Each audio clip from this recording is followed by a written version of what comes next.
patriotism, faith, national unity, education, fiscal responsibility, civility, the values that define America.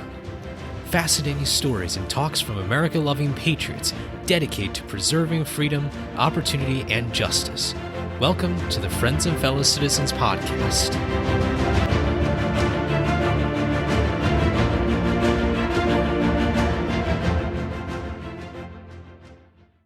Hello, everyone, and welcome to episode 86 of Friends and Fellow Citizens. I'm your host, Sherman Tylowski. Thank you all so much for joining us today. I hope you are excited for the upcoming Easter weekend, so an early Happy Easter to all of you. Today's conversation with our special guest this week is on a topic that is not only incredibly relevant, but one that is so central to U.S. national security and really just the integrity of our cyber systems. In particular, I think it's also a larger issue of not only defending our networks, but defending our way of life and the values that we hold dear in the Declaration of Independence, the Constitution, and the Bill of Rights. And I truly, truly hope that you will enjoy this conversation as we embark on a conversation about cybersecurity and the wider implications of cyber threats from U.S. adversaries, in particular from the Chinese Communist Party. But like all episodes, I hope that this one will be just the beginning of those important discussions about how we protect our cybersecurity infrastructure and how we protect our way of life and our values here in the United States of America. Now, today's guest is Alicia Fawcett. Alicia is a multicultural technologist, open source analyst, and international expert on cyber policy, digital geointerference, disinformation, and cybersecurity. She currently works as a freelancer and serves as a foreign interference and disinformation research fellow at the Global Taiwan Institute in Washington, D.C.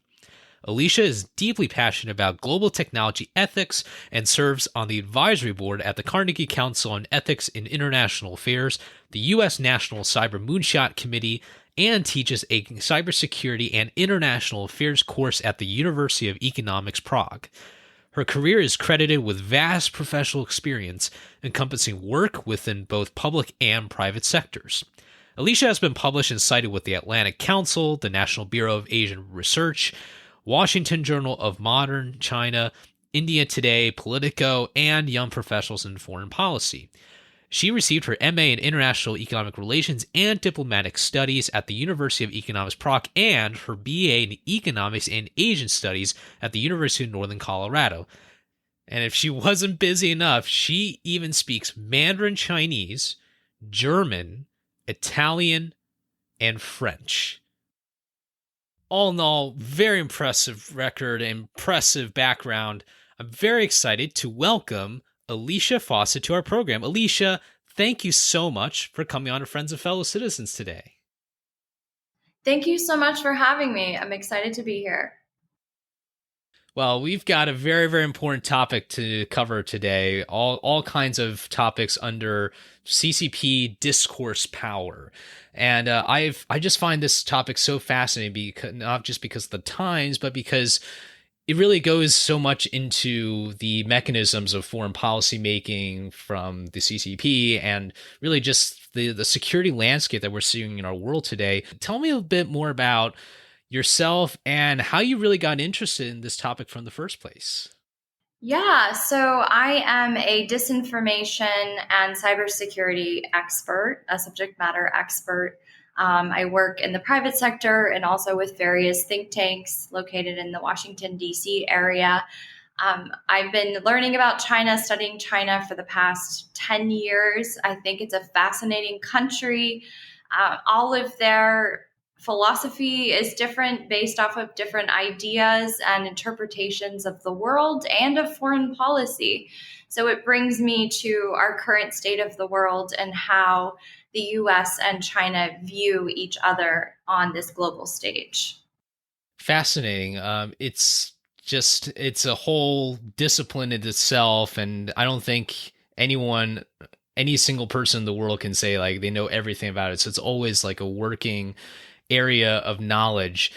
I want to first touch upon a little bit about the definition of discourse power. I think some people have a sense of what it is, but Alicia, can you just elaborate a bit more what discourse power is and why it's important when we talk about the CCP and Chinese foreign policy? Great question. So, historically, we've been looking at two types of power within a nation state. So, soft power and hard power. So, soft power is the power that is used to influence other countries. For example, Hollywood from the US or the American lifestyle is exported into other nation states. Then we have hard power, which is military and physical on the ground combat. So the new power for our generation is the discourse power, and this is a sort of power where we are integrating with the media, so social media, the media landscape, and how to use discourse in order to influence other nations in terms of reaching a population online or in the cyber realm.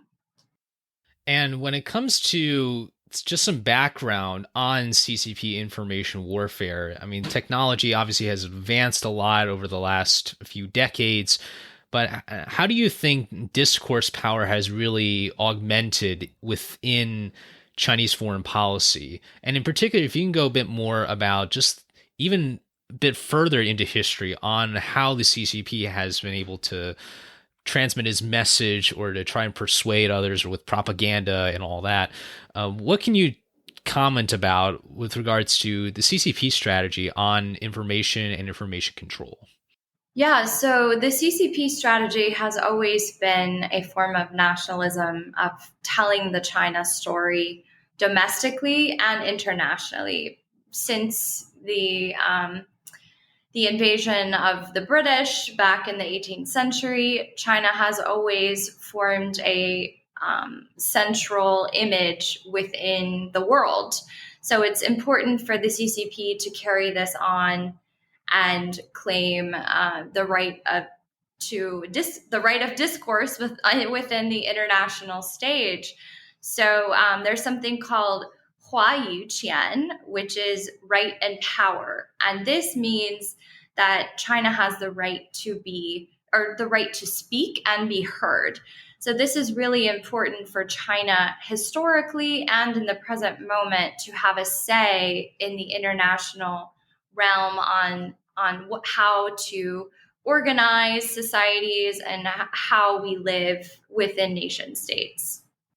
And when it comes to China's behavior towards the West in particular, do you think that it's more just the inherent nature of the Chinese political system and its history dating back to thousands of years? Or do you think that it's very reactionary towards, the opening of trade or just the acceleration of technology and of, I guess you could, for broader purposes, success, domination of the world, and the fact that within the name China, 中国, it means, central kingdom, middle kingdom. How much do you think is reactionary based on Western domination? How much do you think is based on just the inherent nature of China's political system? Yes, I think that 80% is based off of legalism, which is a political philosophy that China used in order to divide up the society, to create the standardized tests, which we take now in the U.S. China created a system that was highly bureaucratic and centralized, and so that system and that history that China has is the same sort of organization that China wants now for the international world, and China's right and say and pushing this very authoritative, bureaucratic, centralized government and international system. The other 20% does have to do with, acquiring the right of China's territory within the LOC and understanding China's power economically as well. So I guess we have a division here between China's right to rise in Zhongguo, which is center of the world, and then we also have the economic prowess that is needed in order to rise to the center of the world. And when we look back at the history of, let's say, the Cultural Revolution, obviously it was a very tumultuous, revolutionary time for China. This and many other instances really concerns me, just really on the authoritative nature of China, which obviously goes back to the really central point of why this topic is so important. And you mentioned standardized tests. I mean, who doesn't dread standardized tests? You know what I mean? And so, Yeah. thank goodness I went through all that several years ago. But anyway, that's kind of a side thing. But when you look back at the Cultural Revolution, what part of that, the impact of the Cultural Revolution, do you think also ties in with that rise in discourse power from the CCP? I believe that, looking at the Cultural Revolution, what was important here was for everybody to be working together, to be great, to be powerful. So understanding, China's current censorship, where certain social media sites are blocked, or certain words or images are not allowed to be used. This is because everybody gives up their right of freedom of speech in order to create the stronger nation where people are working together. So there's a different idea of what freedom means in China, and why an open internet, for example, would not work for China. A lot of it has to do with cross-border data exchange right now, in terms of internet laws and where data is sitting on which servers and in which countries. For example, if you're a business working in China, your customers' data has to sit on servers in China. And there's various other laws that are coming up almost every day around the internet. And so this is actually making China more closed economically, since all of our transactions and economic exchanges are happening in the cyber world. So you can see China starting to close up in terms of all of their laws that they feel that are right and just, and do not have to abide by open internet laws or open cross-border data exchanges as we do in the West. So you can see a little bit more confidence in terms of knowing that China can censor information, China can require information to stay within the political boundaries of China itself. So you can definitely see a little bit more vibrato and confidence there. Based on your research of what you've read and what you've seen, what do you think has been the biggest change or biggest form of change in CCP discourse power? Maybe if you were to track since let's say the Cultural Revolution, since that's really such a critical time period, what do you think has been the biggest change on the CCP side of ensuring that discourse power remains very, very central to their strategy? Yes. So 100% it would be disinformation and cyber warfare. So these are two new elements that are added to the on the ground combat strategy for the CCP.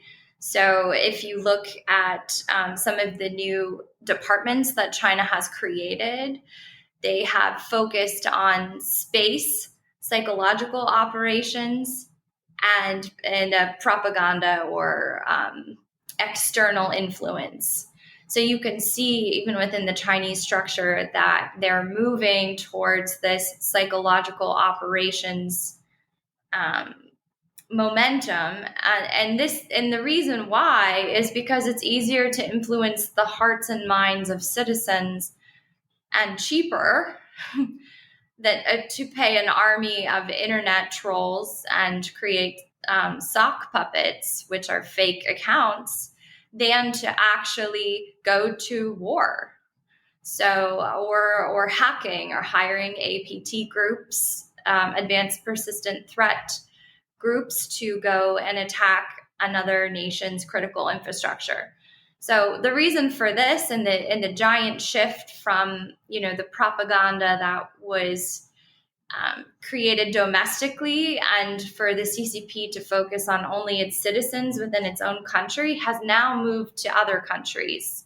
And this is really benefiting China's image and the China story, and how they get to decide how to tell the discourse of China, how the external population or other countries view China. So there's a lot more power and control now in this cyber space.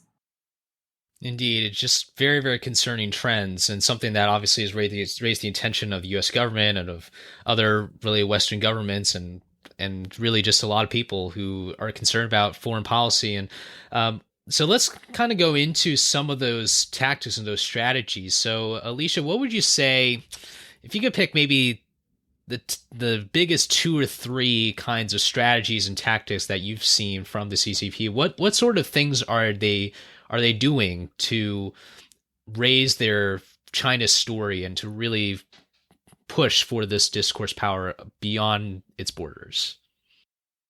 Yes, so there's a lot of things going on, but the top 3, I would say, during the pandemic, this presented a great opportunity for China to start using Western social media to influence the perception of where COVID came from and what was the story with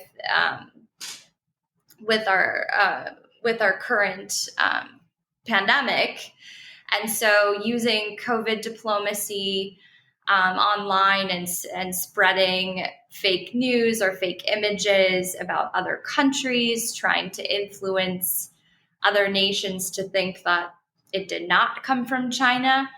This was a really great opportunity for China to step up and just go for it. And in the past, China held very strongly to peaceful coexistence.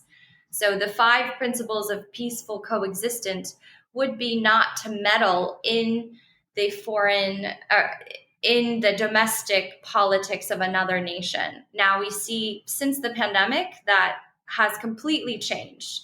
China is now online and on Facebook, Twitter, creating CCP diplomatic Twitter accounts and pushing fake information, fake news, bots, amplifier accounts. And so we see a huge shift here towards interfering within other nation states. So the next thing I would say would be using content farms. So these are also known as marketing agencies. You can see a lot of receipts that the Chinese government has been signing to pay marketing agencies, which are really content farms in other countries. We've seen some coming from even South America to Bangladesh, a majority of Bangladesh, Indonesia. And so all the fake content that is created is not actually created in China. It's created by a third party. So China is doing this, the CCP is doing this in order to cover up the tracks of where this is coming from. You're not able to trace back or attribute some of these fake rumors that are being spread all over the place. You cannot find the VPN of where this information is coming from. So content farms, that's a huge one. And then the last big strategy would be the actual fake bots themselves. So in southern China, there's a place called Base 311, and it's basically lots of citizens working for the state that are creating fake news, fake bots, and just pushing information that is not real. So on top of the content marketing farm, there are these internet public opinion armies that are trying to influence other countries. For example, during the US election, our research team saw a lot of anti-Trump propaganda or disinformation, fake news being pushed out that was clearly coming from inauthentic accounts from China. Well, thank you so much for that answer, Alicia. I think you've touched upon so many important points here. I want to touch upon a couple here. The first is you mentioned about the election. Can you go a bit more into depth of what it is that China intends to do when it comes to these elections? Are they trying to literally pick a president, or are they just simply trying to fuel more of that division? And we'll touch upon that kind of civility, that sort of aspect later, but I just want to get a sense of what it is that their intention is when it comes to elections, because obviously there's been so many fights within our country ourselves, between the Democrats or Republicans, and just pitting Americans together. It's really, really sad. It's sad to see the state of affairs, but I want to hear a bit more about what China intends to do on elections in this case. That's a really great question, because our research team started out with, oh, the CCP is basically taking a page from Russia's playbook and trying to divide the society online and create that civil war like atmosphere on social media, which divides the population. But actually, we didn't find that. We did find a lot of anti Trump news, fake news, vilifying him and certain images with dramatic music, which is a normal thing that this fake news will have music and evil eyes coming out of people. But they attacked both sides. So they were going after presidential candidate at the time, Joe Biden, and Donald Trump. What we did find was the American dream. That was the thing that the CCP was trying to tear down and destroy, the image that the American dream was not something that should be pushed on the international stage. So, vilifying the American dream or justifying why the American dream is not something that other countries should be looking towards, they then pushed the China dream. So we're going back to thousands of years ago and the Zhongguo idea of the China story. And so what we see here is, instead of a division between two parties or fractions, we see the push of the China dream and to push down the American dream. Wow. I mean, I just think about how important the American dream is to a number of people, including my ancestors and potentially your ancestors too. And that's like that, I think, is what makes it really, really serious, I think, is really just how sentimental the idea of the American dream is, and how the CCP is just going straight afterwards. The other thing I wanted to ask you about, which is about the content farmers, the third parties. Are these third parties, are they part of other foreign governments? Are they part of companies? What can you tell us about some of these content farms in terms of who's funding them or who's running them within these other foreign countries out there? That's a great question. So the lines are blurred here, and that's what they want, are the lines to be blurred. These are just marketing PR agencies. They're fronting as marketing PR agencies, and they're taking, the engagement from China. From it could be the CCP is saying, we would like you to do a project for us, or it could be, we're a business in China and we'd like you to do a PR project for us. So on some level, this disinformation and foreign interference is happening in the business level, on the business level, and nothing illegal is really going on here. There's no laws saying that you're not allowed to create this content on certain social media platforms like Twitter or Facebook.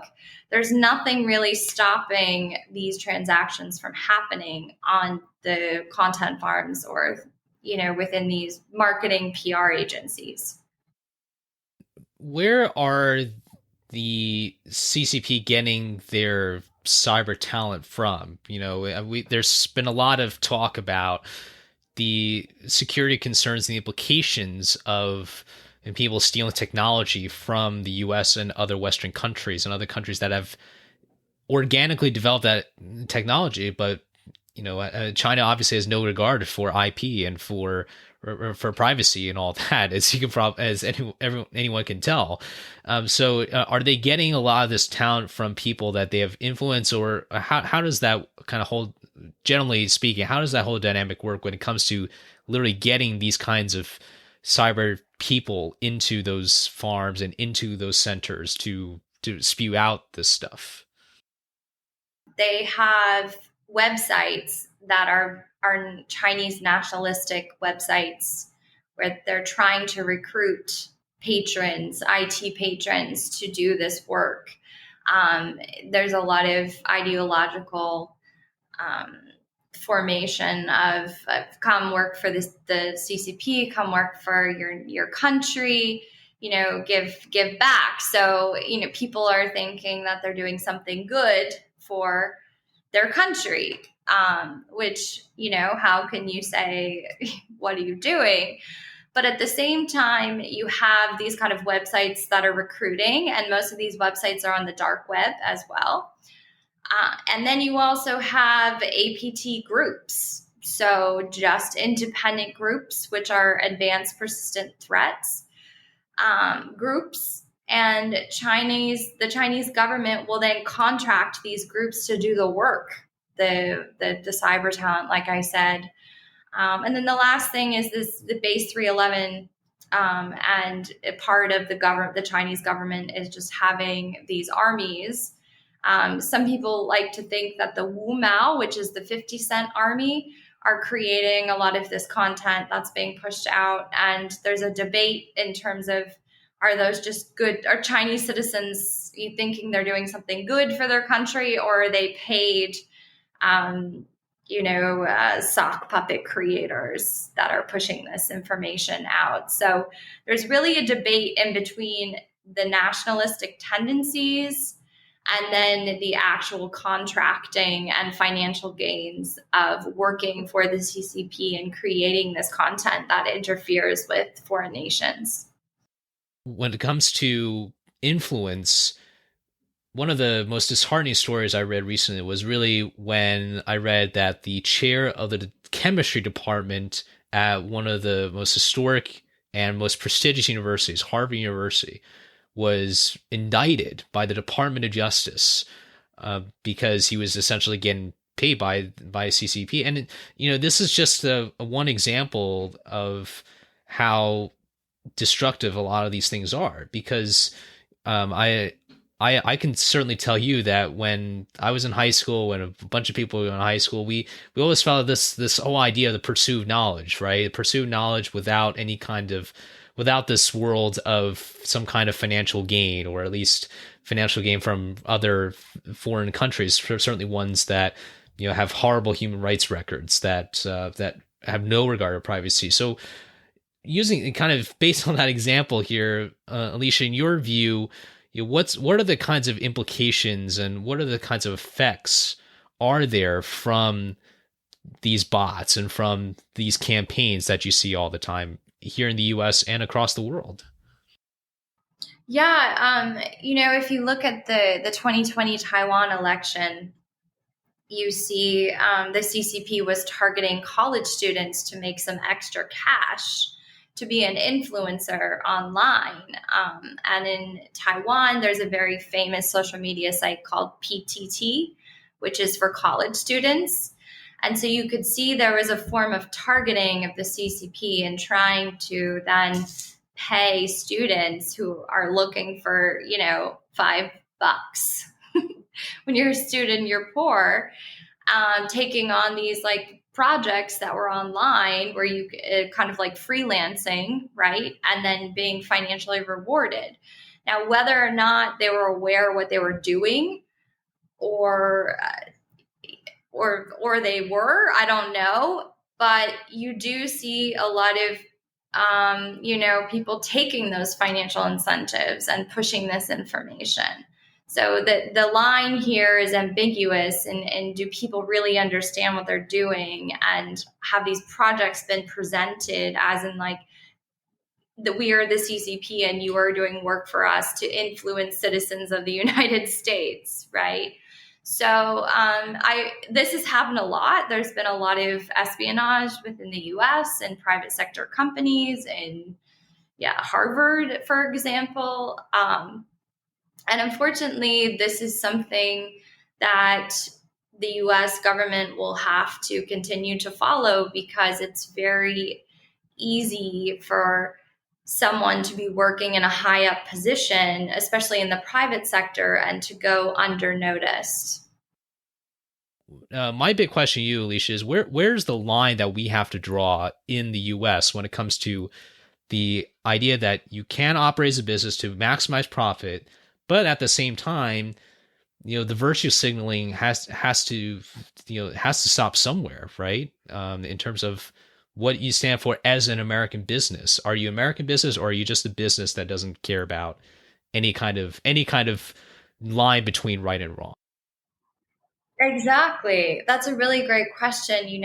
There's lists being made right now. So, I won't work with you, company X, if you use certain Chinese technologies such as Huawei or any other sort of technologies that have surveillance capabilities or CCP backdoors, for example. So American companies are starting to do this, and not just American companies, but companies all over the world.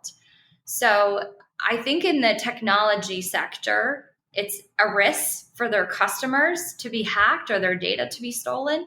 And so companies are prioritizing that, right? And so I think in the private sector, we're safe in terms of technology. But when it comes to profit and human rights, that's where we're not safe. And that's where we need a lot of work.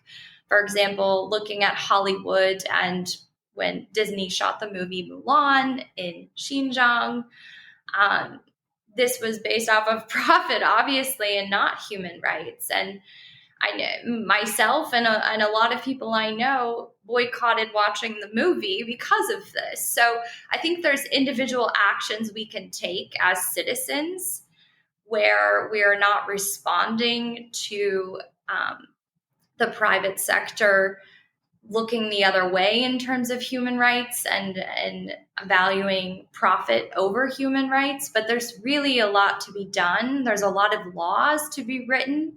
And there's just a lot of moral and ethics that we as citizens and the society need to decide upon before we can create more lists and more lists in the human rights realm. We've mentioned the complexities of this disinformation complex. I'll call it the disinformation complex. It's new. It's a new topic. Right. Yeah. I never asked permission from the Eisenhower family to use this, but the disinformation industrial complex to kind of put this into some kind of terminology. Mm-hmm. What can you tell us about some of those internal, external challenges that China is dealing with right now that they don't want to admit, and maybe some other things that you think are going to come up a little bit later on in the 2020s and beyond? Yeah, there's definitely a lot of challenges that the CCP has ahead, and they haven't convinced the international world right now that the China model is the model that we should be living by and adapting. So they're not there. Chinese soft power has a long way to go. There's still a lot of human rights atrocities that the West knows about. And so people don't believe that the China model is successful right now. So the CCP has tons of challenges. However, if you're looking at authoritarian regimes, for example, Venezuela or some African countries that are adapting the China model, this is really successful for them because they can employ surveillance and not respect human rights or privacy and still accomplish what they want to accomplish. So the success has been there, but minimal. So there are many challenges here. Now, in terms of discourse power and foreign interference, China hasn't been that successful. So the Chinese information operations tend to be pretty sloppy. It's very easy to identify the inauthentic assets that China operates. It's very easy to know that it's a fake profile. It follows like the same sort of system. Like Twitter handle will be four letters, four letters and then four numbers. So you see that over and over, and you can tell that these are inauthentic accounts. So I don't think the discourse is there for China. I don't think they're making major strides. And a lot of the fake information that they are pushing is either pornographic images or military warfare images. And that's just not going to resonate with the American people. And it's not going to do a lot to influence them. But China has been developing more videos and video disinformation in terms of deep fakes, for example, using deep fakes as a way of psychological influence, and music to evoke emotion and, overall sensationalism, colors, music, things that really break down the barrier, the language barrier between other countries. So you'll see a huge shift to videos. So when China does make that shift, they could be more successful. But right now, there's a lot of challenges. The English is not great. Even when China pushes fake information to Taiwan, it's written in the wrong script. So it's written in simplified, not traditional. So there's still a lot of things that they're not there yet. How important do you think the relations between U.S. Taiwan are going to be in terms of being able to counter the cyberspace? Because I hear a lot about the Taiwan Relations Act, which is still the standard, but I think there's a lot of discussion about how to upgrade that, in terms of the technological side of things. So what do you want to see from the U.S.-Taiwan relations side so that there is a bit more of a coordinated push against this discourse power from China? Great observation. Great question. I would like to see the American government give more cybersecurity capabilities to protect Taiwan's critical infrastructure from China. So I think that's the number one thing that will solve a lot of the influence in Taiwan. I mean, Taiwan has a lot of problems because there's many connections back to China for many, many decades. But for Taiwan's next election in 2024, they need to secure their election servers. They don't have this technology. They need it from the US. And so the best thing that the US can do is to support Taiwan technically. And one thing that, just to kind of really puzzle really the average American or average Westerner, which is one of the things that I find so puzzling, and maybe it's something you can comment on. I'll use an example here, which is several years ago, there was this whole thing where people were making fun of Xi Jinping with Winnie the Pooh, and and being the kinds of sissies that they are in Beijing, they were trying to censor this, and I'm kind of curious to know. Right, I'm kind of curious to know. And they were also censoring this on WeChat accounts that foreigners had. So that's really strange as well. So they're also censoring information that foreigners are using. There was an account in Canada, and it was getting censored by the CCP because it was on WeChat, but the person was physically in Canada, which is a whole new level. Yeah, and I got to ask you, what do you think determines this kind of sensibility sort of issue that, and it's almost like you see something like this, and you just wonder yourselves, like, yeah, I can kind of see why maybe a TV show like Seinfeld wouldn't fly over there. This kind of self mockery or this. You just wonder how, like, yeah, obviously the serious part of this human rights and the privacy and all that, but I think one unintended and really horrible victim of this authoritarianism is the sense of humor, the death of humor almost in a place like China. It really goes back to that authoritarianism and not offending the leader, where, in a democratic society such as the US, we use humor and satire to challenge citizens to think critically and in a funny way, right? So we use this political satire in order for us to be aware of what's going on and how we can change it. And that's a freedom of speech. And that's what's so amazing about, that First Amendment, where it doesn't really exist in Asia. I would say a lot of Asian countries are like this, where you're not able to offend or criticize or critically think about the leader or the government. Right. And I can just tell people in different parts of the world where there's a level of entertainment that you just can't compromise, in a freer society. And so I know that CCP is not going to heed this, but they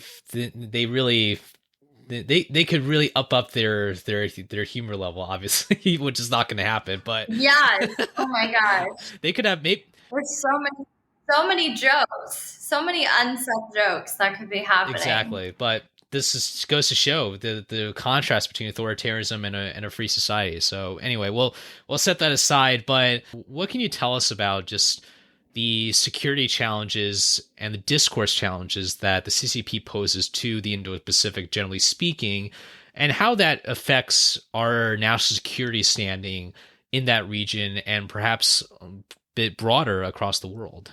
Yeah, I mean, that's a great question.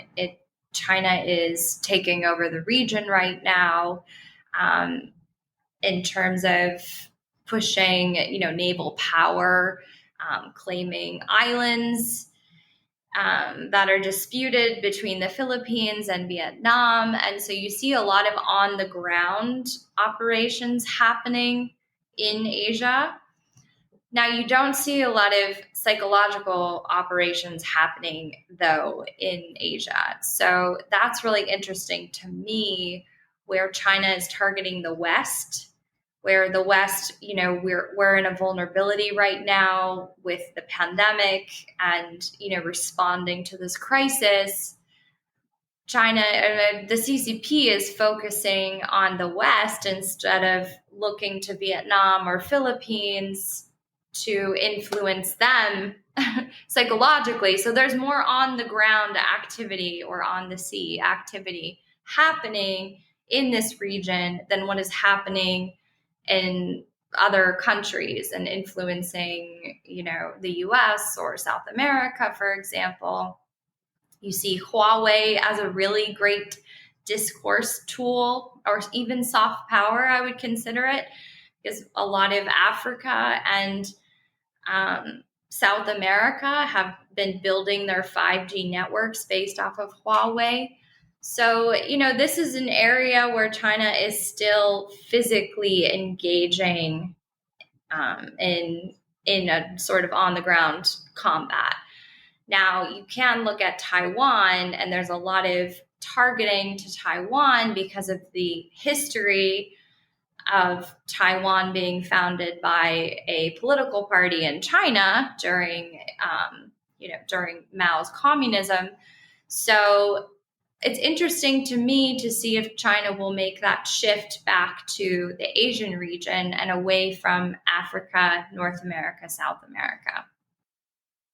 Now, Alicia, it's been fascinating 45 minutes or so covering all these issues, and gosh, we could take 45 days maybe to cover all these. There's a lot here for sure. Exactly. What sort of policies or legislation or ideas come to mind when it comes to what the U.S. government, the federal government, should be pursuing to mitigate the effects of Chinese discourse power, and also to be able to bring back that narrative of the international norms that are held based on ideas of freedom and not based on the China story, but based on some kind of freedom and those values that we hold so dear. Yes, so I definitely have a few recommendations. The US government really needs to step up in terms of cybersecurity and cyber warfare on the psychological information operations front. So China has various different departments that are already and have been working on this area, whereas we're lacking a lot of the discourse power, psychological information operations, or online social media operations. It exists, but not to the degree that China is attacking it in that way. So that would be the first thing I would say. You know, we have the U.S. Global Engagement Center with the State Department, and they're responsible for the image of the United States and managing that in different parts of the world. And so I think that the State Department can really take this to another level and make sure that U.S. foreign policy and the U.S.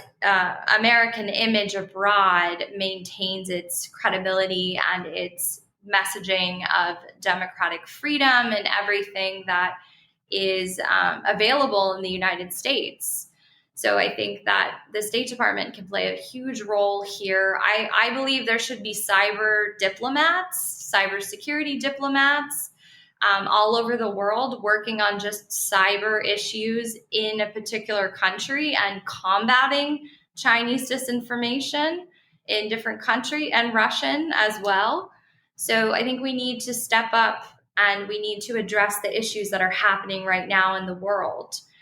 And they're online. And so we need to update ourselves in that way in order to combat foreign influence all around the world and the image on the international stage of America, of the US.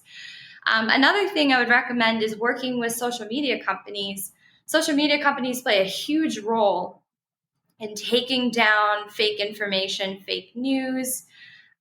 This is really important for them to step up, step in, and really work with the US government and take responsibility for this, for foreign interference, for influencing vulnerable populations. The Chinese diaspora within other countries, right? Having the CCP targeting them on Western media sites. Laws need to be created. New laws need to be created on this. We need to address this legally as well.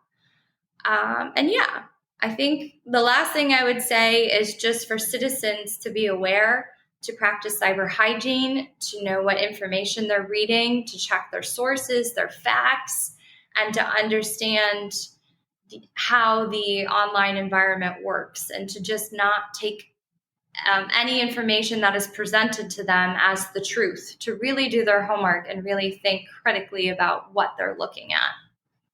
Amen. It sounds like you're all ready for a congressional testimony. I wish that I could broadcast this on C-SPAN. I don't know. I don't know how I feel about that, but yeah, let's do it. That's why not? Why not, right? It's a lot of research that I've been holding inside. Well, it's super wonderful, and that's why people like yours are so important, Alicia, in terms of informing us about specifics and just having kind of going back into your point, which is understanding cyber, which is obviously something that you've dedicated your career to. What are your kind of personal reflections on just the trajectory of how you've come to pursuing the career that you're in right now with McKinsey, and really just maybe your outlook on why you think this is, re-emphasizing why you think this is so important, not just to yourself, but also to the broader humanity, perhaps, or maybe a calling to public service that you yourself have endeavored. Yeah. Thank you for asking that. That's very kind. I believe that the life that we're living, the generation we're living in, we need to understand. I think that's the most important word here, is understanding, and knowledge is power. So knowledge is power, but also perception is informative. So understanding how the US society views cybersecurity or views the internet is going to be different than how a country that has been isolated for eternity until recently, China, is going to understand cybersecurity, cyber ethics, and the internet. So that's really important to me. And we get into this realm of constructivism, which I'm a big fan of, is understanding the history, understanding the philosophy of that country, even implying, some theories of game theory, economics, and really being able to work together in the international space as different countries that have different understandings of what the internet is and what security is, and being able to keep that a safe place for everyone, being able to have our critical infrastructure secure, being able to express our freedom of speech on the internet for all citizens, maybe not citizens within our own country, but other citizens too. So that, that gets into cross-border data or cyber sovereignty, right? Cyber sovereignty is when the nation does not allow certain information to enter or leave on the internet. So we're entering this space where freedom and democracy is on a thin line, and we're changing. And it's really important for me to understand how that is happening and how we can ultimately create a peaceful society through security. I commend you so much for embarking on this endeavor. And I think this is a great transition into our reflection question. As you're familiar with, Washington's farewell address, I won't quiz you on this time. Maybe next time. But dang it. you're supposed to have this memorized. You have to have the whole 1 hour speech memorized. I read it back in high school. I'm not going to lie. It's been a few years. Well, obviously we have really 6 ideas or pillars that we've taken out of this speech. So which ones do you think are most pertinent to our conversation today, and really just the way forward and how we can protect our sovereignty, but also really strengthen the values that we cannot lose at all, the values of freedom, liberty, and opportunity for as many generations as we can possibly spread to? Yes. This is a brilliant speech and so relevant to today, even. I can see a lot of connections between how we're still trying to figure out the world now. And Washington really laid down the groundwork for U.S. foreign policy that we're still using today. So it's such an amazing speech, and I'm really glad that you have dedicated the podcast to this speech. I see a lot of things that are important here, mentioning sovereignty, and Washington goes into this speech saying that we should avoid, meddling in the affairs of other nations. And to me, that's the groundwork for foreign interference, that nations should not be trying to meddle or create conflict within another nation. And I really agree with him on that. And now we're getting into a new form of sovereignty, which is cyber sovereignty. So the same principles apply in what he stated in the farewell address, which is do not meddle in another nation's cyber sovereignty, right? So I think that's really important and very, very pertinent for today as well. The other thing is patriotism. This is a non-partisan issue here, foreign interference. So Washington in this speech, warned us of creating parties or factions, and how that would be really easy for foreign nations or interest groups to go in and basically manage these parties. And you can see that now. You can see that not only we have parties, but we have divided parties. And it's really easy for other countries to come in and meddle within those parties. And Washington said that in his speech, which is pretty amazing to me. And so I think we really have to look at foreign interference, disinformation, fake news. This is a nonpartisan issue, and both parties can benefit from it. And as a whole, in terms of patriotism, we need to adapt strategies, rules, and morals based off of interference from other countries. Wow, that's such an excellent answer. I don't think I can be able to top that anytime soon. Thank you. I really appreciate your kind words too, Alicia. We hope that this speech will be a bit more mainstream than it is now. I think there's a reason why it's in the National Archives, and not just like in a drawer, but on display at the rotunda. And so I absolutely agree with you. I think this is something that, despite the partisanship and all that, I really hope that there's people who are more conscientious about the issues that you raised.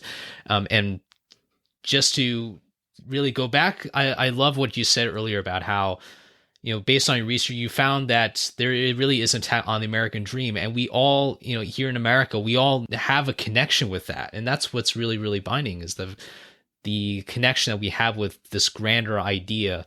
So I hope that we pursue that. We pursue this idea of more national unity, which is obviously one of the other principles too, and civility as well. So Alicia, I want to thank you so much for your wonderful insight and your research. This is so helpful, not just for myself, but for the audience too. And I hope that you continue to pursue these endeavors of sharing this knowledge and doing more research, because I truly believe that we need people like you to be on the front lines. And I already suggested congressional testimony. I'm just saying that can happen. You never know. I'm gonna place my bets. On that. All right. Well, we'll see. Well, again, thank you so much, and I hope that you continue to pursue this wonderful endeavor. And I know that people all across from different parties and different viewpoints are really gonna love your research, and we look forward to seeing more from you in the future. Thank you so much, and I really appreciate you finding this topic interesting and important to begin with, and letting me present the research I've been doing with various think tanks in the private sector. It's great to have insight on the technological front in terms of foreign policy and history as well. And that's what's so great about your podcast, is taking history and applying it to where we are in the world at this current moment, because there is so many connections and we don't realize that when we're reading the news every day. So thanks for creating such a wonderful podcast, and it's been such a pleasure to be a guest on your show. Thank you all so much for listening to this episode with Alicia Fawcett. I learned a lot from her. She has done incredible research on this topic. I hope you will learn more from her with the links down in the show notes below. Once again, make sure you subscribe to Friends and Fellow Citizens for more future content and amazing episodes. Have a great rest of your day and rest of your week. And remember, a day in America is always better when we are with our friends and fellow citizens. I'll see you next time.